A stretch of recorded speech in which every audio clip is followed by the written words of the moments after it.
About 22 years ago, I was working for a gambling company. It was like my first week on the job. I was working a shift on my own when the phone rang. It was the area manager. She was calling to give me a heads up that the owner of the company was passing through my store that day. So I asked, "What does he look like?" She said, "He looks like a homeless." What? I was taken aback and a little bit amused, right? Hours later, a man walks in with greasy, mid length hair, crinkled white t shirt, and blue jeans.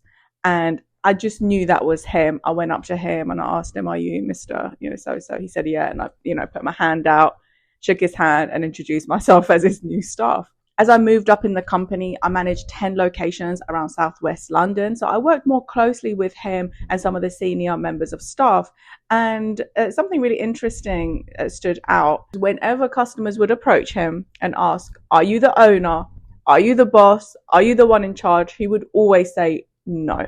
And he would point to one of us. He'd be like, "She is." He would always deflect. That taught me something very interesting about leadership and about wealth. That wealth can be very quiet. He wasn't a flashy guy, other than he liked his sports cars. He had like a two-seater Mercedes. I can't remember what model it was. But him and the other directors, which I think was like his son and some other relative, they did like their two-seater Mercedes. But also all the company cars that they gave to senior staff, they were all Mercedes C-Class from like the early 2000s, right?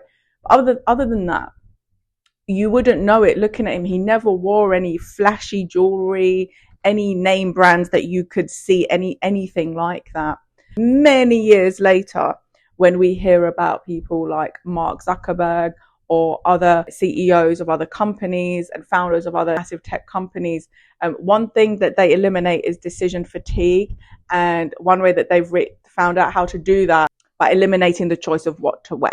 They just have a bunch of t-shirts, like 30 white t-shirts, 30 jeans, and they just wear the same thing day in, day out, because ultimately they have nothing to prove to anyone.